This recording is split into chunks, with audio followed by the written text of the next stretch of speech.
Welcome you back. So we start the last series of 2 talks, and the first one is Patrick Lemaire, who comes from the CRBM in Montpellier. And Patrick will tell us about harnessing inter-individual morphological and molecular variations to unravel Ascidian developmental logics. Thank you, Denis. Thank you for the kind invitation. It's very nice to be here. Thank you for being here. So I'm going to tell you about not vertebrates. I mean, actually, starting with vertebrates, for those of you who might like these ones in particular. So as you know, true twins are very similar. They have the same DNA, and you could consider that they are quasi-identical. But if you look at their fingerprints, actually they're not identical. You can see that they are similar, but they're not identical. So you have shared global patterns, but you have significant variation despite identical genomic DNA. And with this, I'd like to say that development is not fully deterministic. There is no one-to-one correspondence between DNA sequence and phenotype. And one of the things we would really like to know is how do you go from the DNA to phenotypes? What do you need in addition to the DNA to understand what's happening? And if you look at how fingerprints are created, actually we know quite a bit about this. And the fingerprints, what determines the fingerprints are what are called the voral pads, which form at the end of embryogenesis as sort of pads close to the fingers. And depending on the shape of these pads, which in part are due to how they touch the surrounding tissues, you will actually get different classes of fingerprint. So basically what this and many, many other works suggest is that, and this is going back to Waddington, is that genetics define a broad landscape of what the organism can reach. So if you want, this is this landscape. The landscape where, if you consider that development, an embryo is the ball that's going to roll, you know more or less where it could end, but not exactly how it is going to end there. And this landscape is actually determined, again, this is Waddington, this is just an analogy, don't take it for more than what it is. What Waddington suggested is that these pods and ropes are the genes. And so when you change the genes, you're slightly changing the landscape and therefore the trajectories that the embryos may take.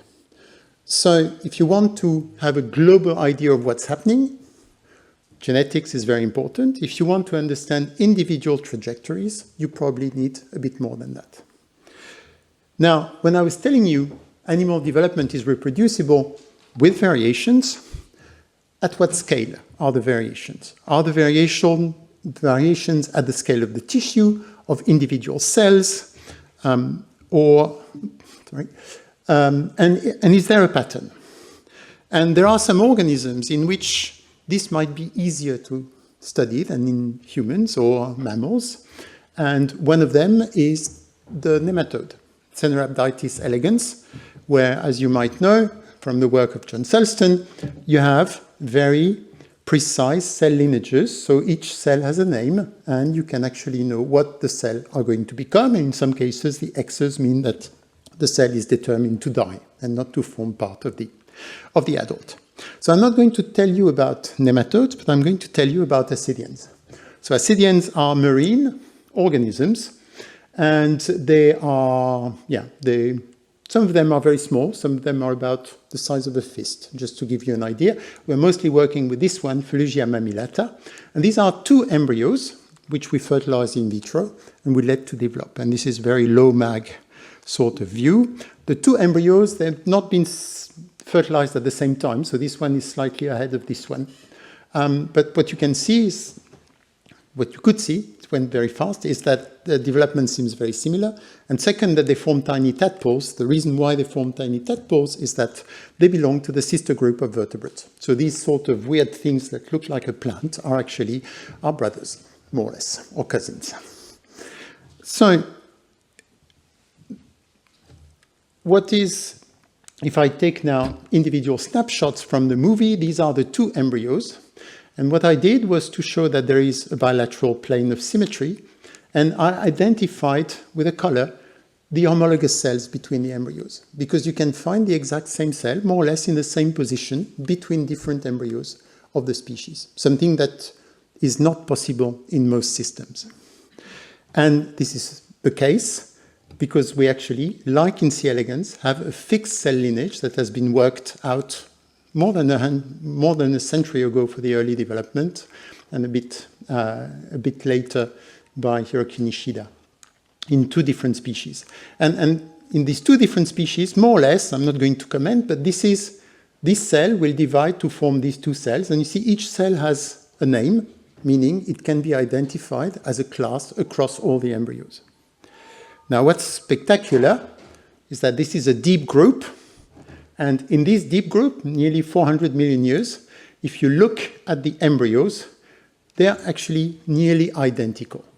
So if you look at this cell here, this is this cell here, this is this cell here, 400 million years of divergent evolution.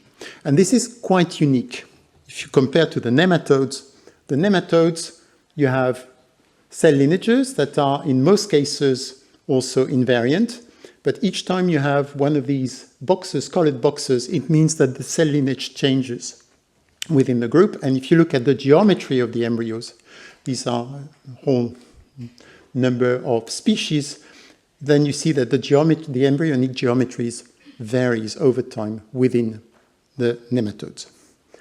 So fine. So Ascidians are quite extraordinary for their ability to keep the same pattern, which is probably a very ancestral pattern that dates back from 400 million years ago. Now, how do their genomes look like? And if you look at other sort of living fossils, for example, the gars or the coelacanth that was mentioned earlier today, if you look at the genomes, you find that actually their genomes are extremely slow evolving. This is the number of substitutions per site per million years. And you can see that if you look at the teleosts, these ones evolve very fast. But if you look at the gars, they actually evolve extremely slowly. And it makes sense. The genome evolves very slowly. The morphology evolves very slowly. So how about Ascidians? Well, Ascidians are the exact opposite. Their genomes, so we have a number of genomes now, a bit less than 240. I mean, more difficult to sequence Ascidians than vertebrates. I wonder why. But anyway, we have a number of genomes. And if we look at the evolution of these genomes, the divergence of these genomes, this is incredibly fast. So if you look at coding sequences, the repertoire of genes, the non-coding sequences, the order of the genes on the chromosome, everything is very labile and changes very quickly.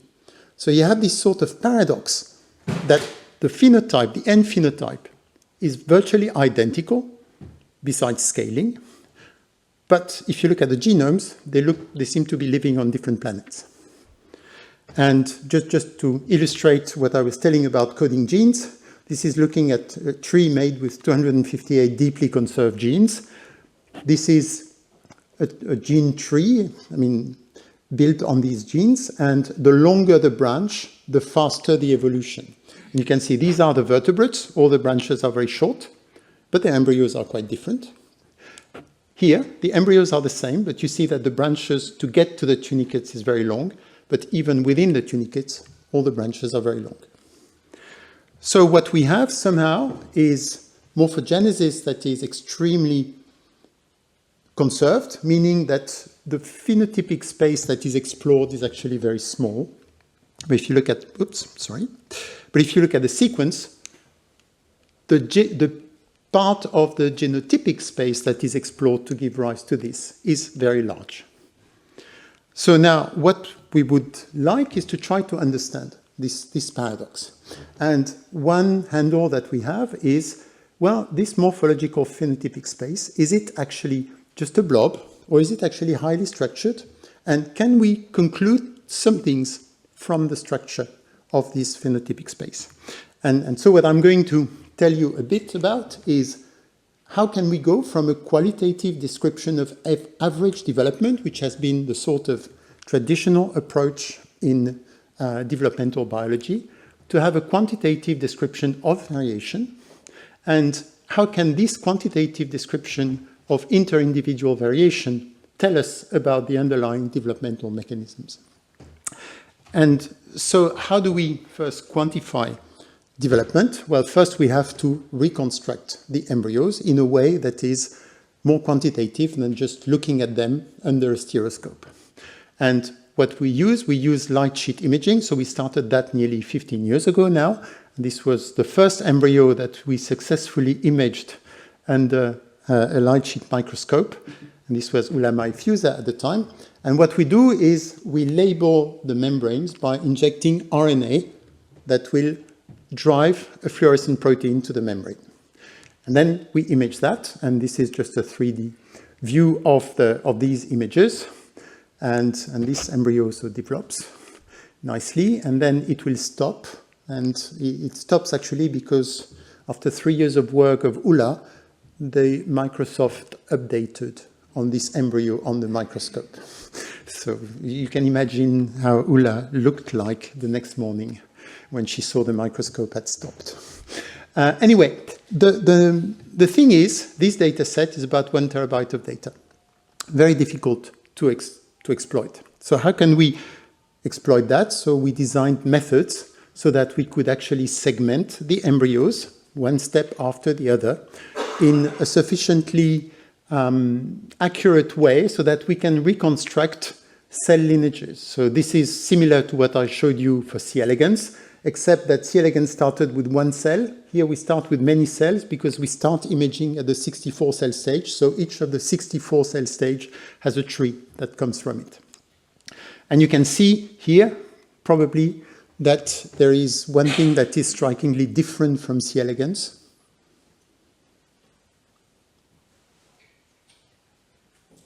Yes, that's a question. No cell death. No cell death, exactly. So this is an animal that makes a tadpole without any cell death. And we can actually image and reconstruct until the embryo has about 1,500 cells and the tadpole has 2,500. So we can image nearly 70% of development now. Now, this is very nice. But what do you do with that? I mean, there isn't much information besides the shape of cells. So what we want is to actually add information, the biological information. And the first one is because there is a cell lineage and invariant development, actually each cell, I told you, has a name. And there are rules, which I won't go into, to specify if you know the mother of the cell, then you know, in theory, the name of the 2 cells, of the 2 daughters.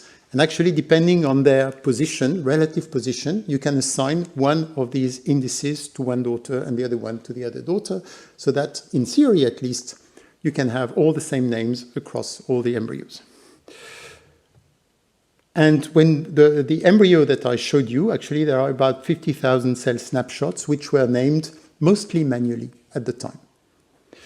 And once you have the names of the cells, you can actually, and this is what Hiroki Nishida did a long time ago, was to micro-inject a tracer in these cells and then to reveal it to know what is the fate map of these different cells. And so you can now actually add that to the description where you have all the cell types from your embryo. And now I'm going to show you the exact same, the same movie as the one I showed you. This is Ula's first embryo, but this is after segmentation and adding the biological information onto these embryos. And this is, I will come back to these things here. This is the neural plate. You see how geometric it is, and you see because they all divide in the same direction, always. They don't respect Hurt's rule. They actually always, divide in the same direction. And now you can also put that back onto the annotated cell lineages. And at the time when we had these things, actually, there was no system that allowed us to explore and interact with these embryos.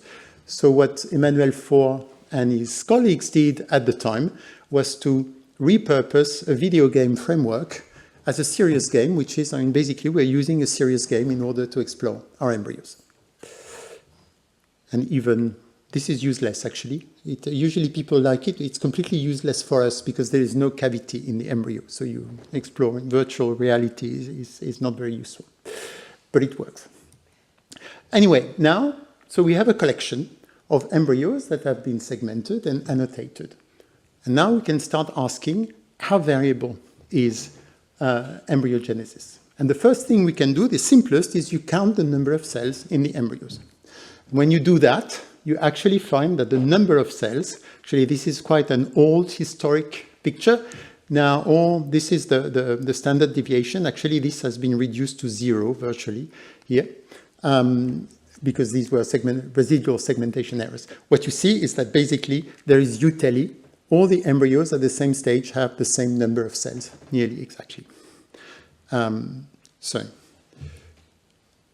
now what we would like to do is to use this data set to create a cell resolution atlas. But this means that we need to place all the embryos into a shared reference frame.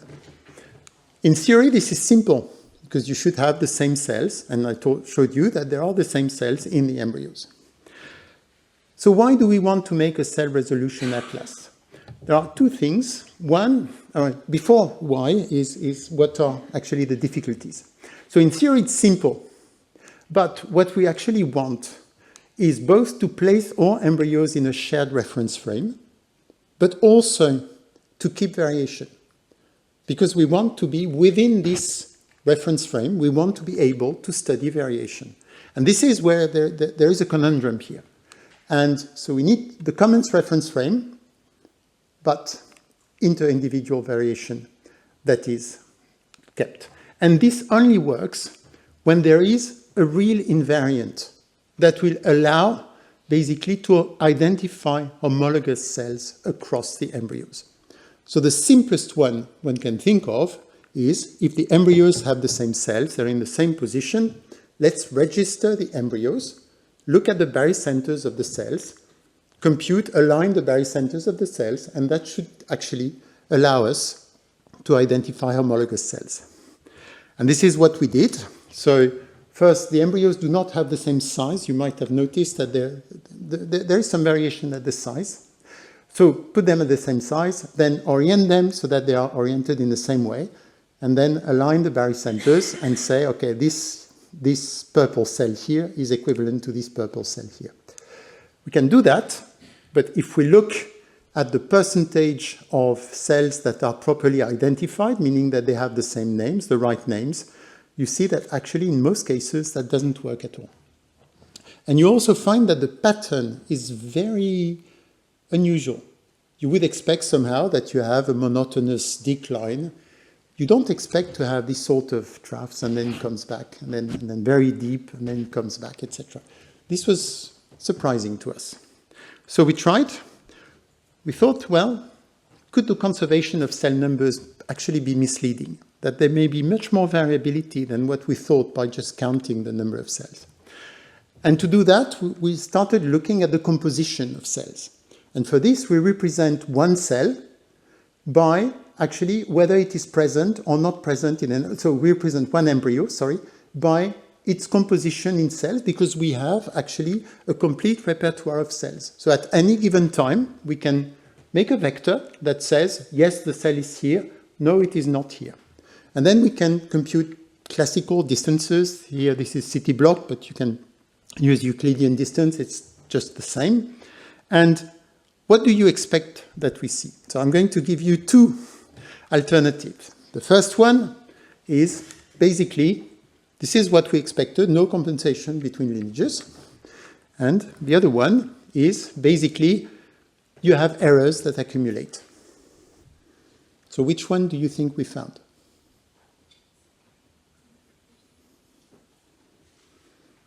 Okay, you don't need to just think for yourself. And then again, so I expected this one.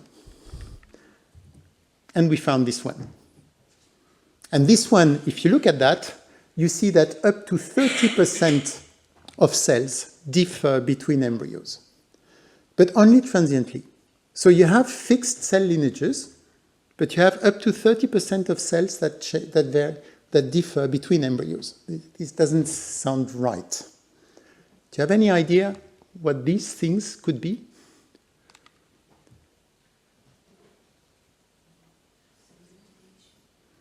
Cell divisions? Yeah, waves of epidermal cell division.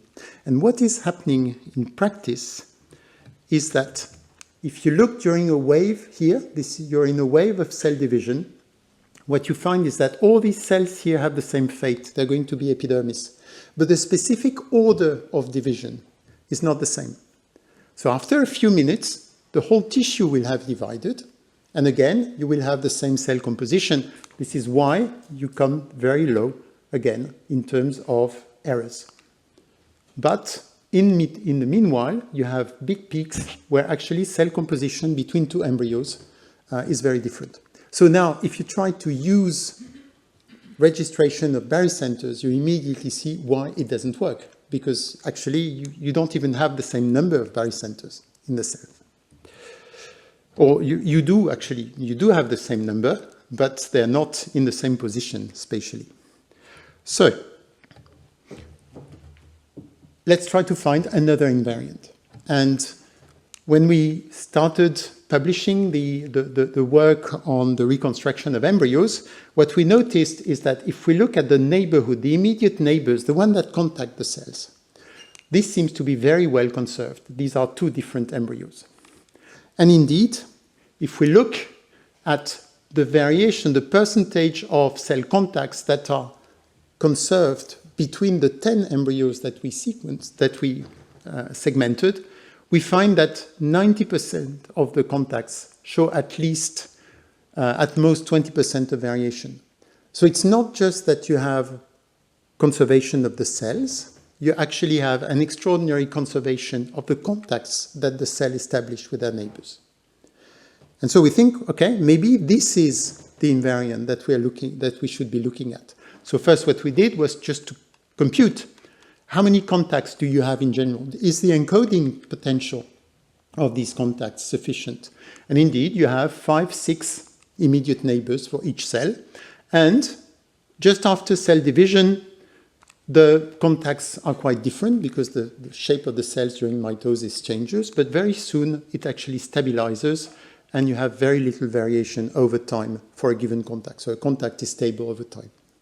And if we now try to see, we're going to, again, we have distances. I won't get into the specific, but this is more or less the percentage of cell surface that is conserved with the neighbors. And you see that in blue, you have the matching cells, so the same cell in two embryos, and you see that in general, you have more than 80% of the surfaces of contact that are conserved.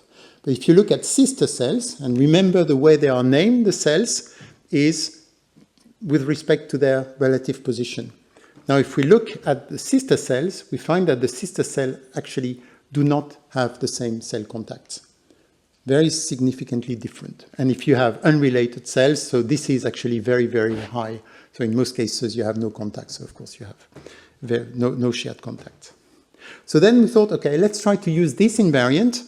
And now to use, in the same way as when we segmented by progression.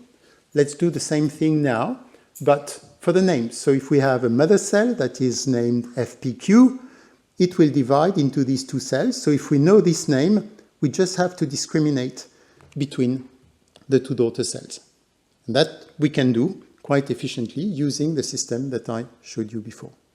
So now, can we actually make homologies between cells? And these are two different embryos from Felugia.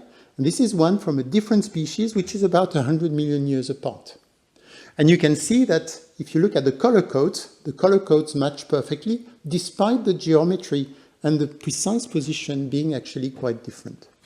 So in this case, we can actually make homologous cells, co-homologous cells, but retain the variation. So, what sort of information can we get from there? And the first one that I'm going to tell you about is the orientation of cell divisions, and this is mostly the work of Eda, who's currently finishing his PhD. So what Edard did was, now we can register, orient the embryos in the exact same orientation, 2 embryos. And let's now look at homologous cells and look at the orientation of the cell division. And this orientation is actually, it's not just a line, it's actually a vector, because the 2 numbers, you see that one is higher than the other, so you can actually orient the line that links the 2 cells. And when you do that, you can actually look not only at the mean direction, which is the sort of canonical development, this is the average development, but you can also look at the spread and the distribution. When you do that, what you see is this is just this is just for one generation, so generation 7.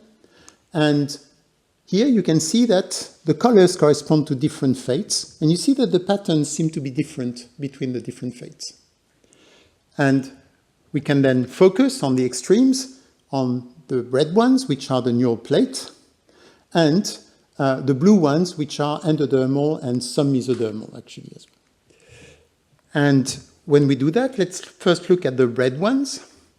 So I told you that this is the neural plate, and I told you that all the cells always divide in the same direction. And indeed, this is what we find. So if we try to look at the neural plate, and this is the standard deviation in the division orientation angle, you can see that actually this is very low, whereas much, much lower than in the other tissues. And this is true at the 7th generation. This is also true at the 8th generation. So this is what we expected. So it's not very surprising.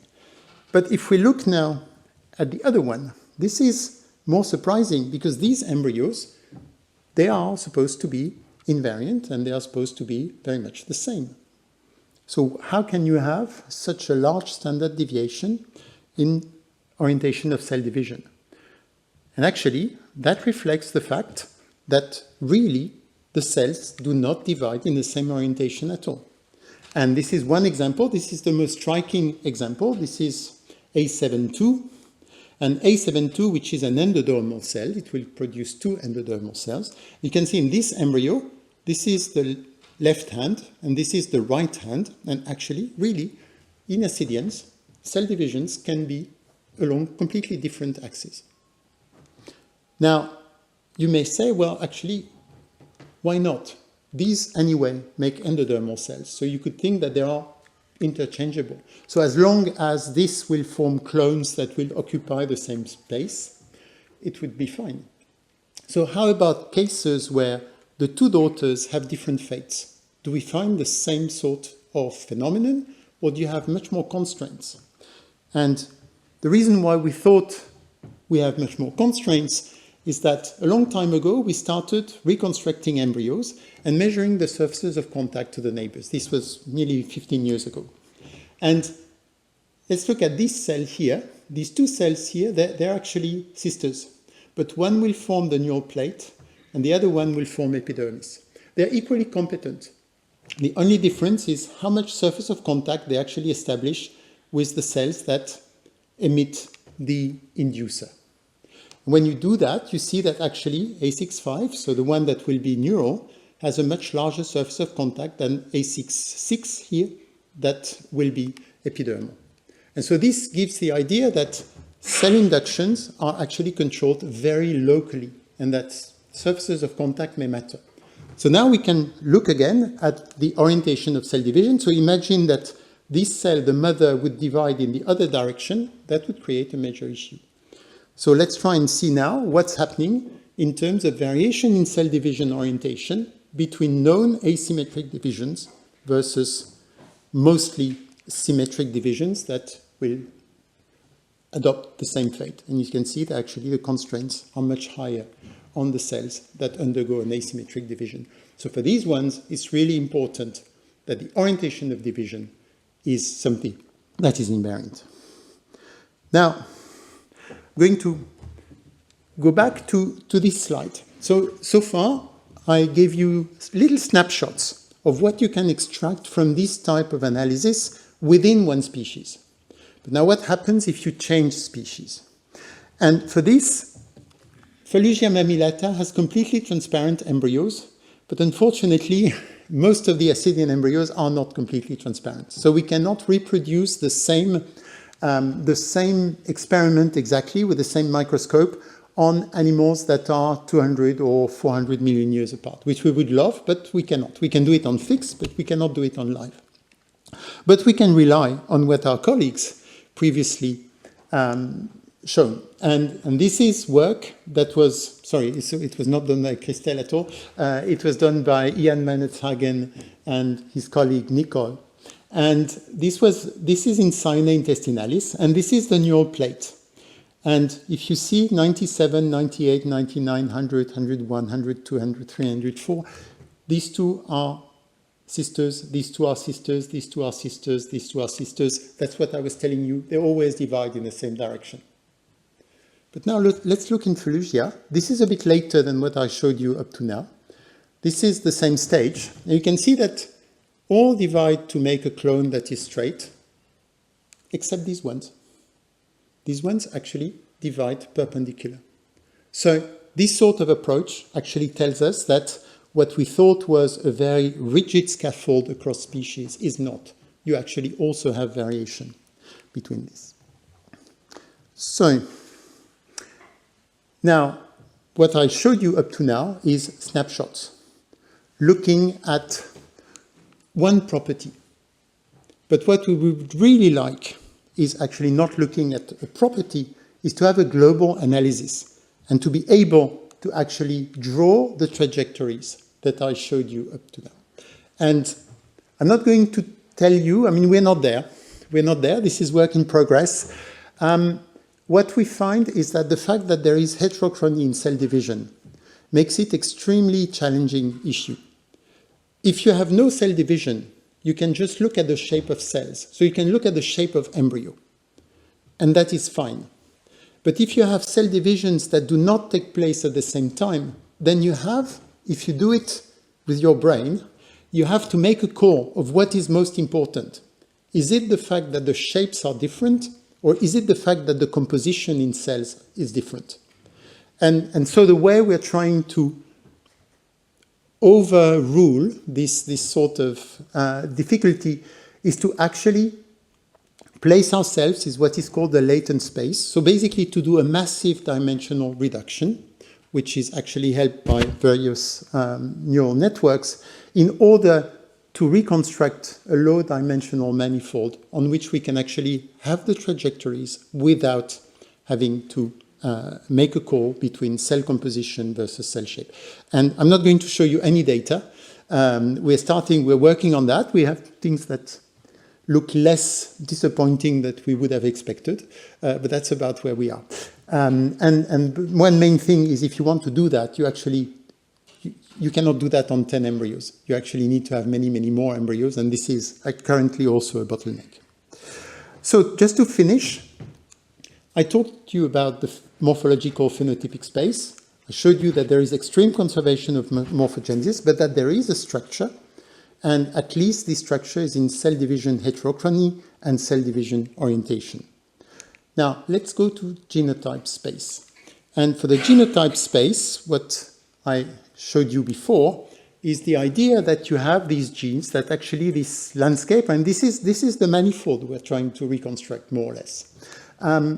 But what is important for the manifold is the activity of the genes. And if you take just this as reality, you think that as soon as the level of expression of one gene changes, your landscape actually changes. So this would suggest that you have a very high level, that transcription, gene activity, should be very precise in these animals. Is that true? And to do that, what Luisa Falcioni-Stenut started doing is to introduce single molecule fish based on HCR, and at the same time to label the membranes of the embryo on which she does that, so that she can count the number of transcripts in each cell across many embryos and build sufficient number of statistics. And this is just the one example. This is one example of one experiment. So you can see the membranes and you can see the individual dots, which are actually the individual transcripts. And then you have also the nuclei. And by doing dual labeling the same transcript but with two different probe sets, we established that we detect about 65% of single mRNAs. And this is compatible with what I'm going to tell you now. We can come back to that. And we can segment, and now we have the name of the cells. So we can actually build now for each cell on the right side, on the left side, we can actually say how many transcripts we find. And what you can see is that on average, left and right is more or less the same, but not quite. You can also see that it is very difficult actually to say which cell expresses, which cell does not express. So expression is not binary anymore. It actually becomes a quantitative trait. And in some cases, actually, you can see this B71, left and right are very similar. But in some cases, they're actually very dissimilar. And we know that these embryos, the batch of embryos from which the experiment was done, produces 99% of larvae. So it's not an issue that this embryo would probably have aborted one way or another. So this is just one example on one gene, which was F in this case. But now let's try to do it on many embryos and simplify the system by looking at earlier stages where we just have 24 cells. And the reason why we chose 24 cells is 24 cells is a very transient stage. It lasts for a few minutes. And because we can look at the DNA, we can actually see that these cells, they're actually dividing. And you can see that they're in anaphase or telophase, which is a very, very shorter, even shorter time window than just looking at 24 cell stage. So what I'm going to show you now is not due to the fact that you have slight changes in the stage. The stage is, I mean, not perfectly, but as precisely determined as we can. And now we can actually look at, I'm going to look at two genes, FOXA and FOXD. They're transcription factors, but that doesn't really matter for this purpose. Both of them are targets of the same main regulator, which is beta-catenin. And this is the expression in one embryo of FOXA. You can see again, left, right are pretty similar. These ones are high, these ones are very low. So now, let's look at 9 embryos. And for each cell, you have the number of transcripts that are found. What you can see is that, first of all, if you look at left and right, on average, this is the same. So actually, they are bilaterally symmetrical on average, as you would expect. But now if you look at the spread, actually, this is very much spread, the expression. This is not precise at all. So, and then we tried to see, well, what sort of distribution can we fit onto that? Can we fit a Poisson distribution? Can we fit a negative binomial distribution? Now, I'll tell you after why we chose these two distributions. And this is the Poisson distribution. So here what you have is the mean, and here you have the variance. Poisson means that the mean equals the variance. This is why the line is like that. This is the expression we have. So you see that the variance is much, much higher than what you would expect from Poisson. This is actually, this is much higher. So why did we actually focus on negative binomial? We focused on negative binomial, and I'm going to skip this one, because if you consider that transcription is driven by mass action kinetics, and that you have constant independent events, one transcript is made, and then the next one is made, but there is no memory, then you would actually expect Poisson. So this is not what we find. What does the negative binomial mean? It means that you have correlated events, in other terms, that you have bursty transcription. So that's why, so just by counting very stupidly the number of transcripts that you find in an embryo, in a fixed embryo, then you can actually come back to the idea that you have bursty transcription, which is very nice.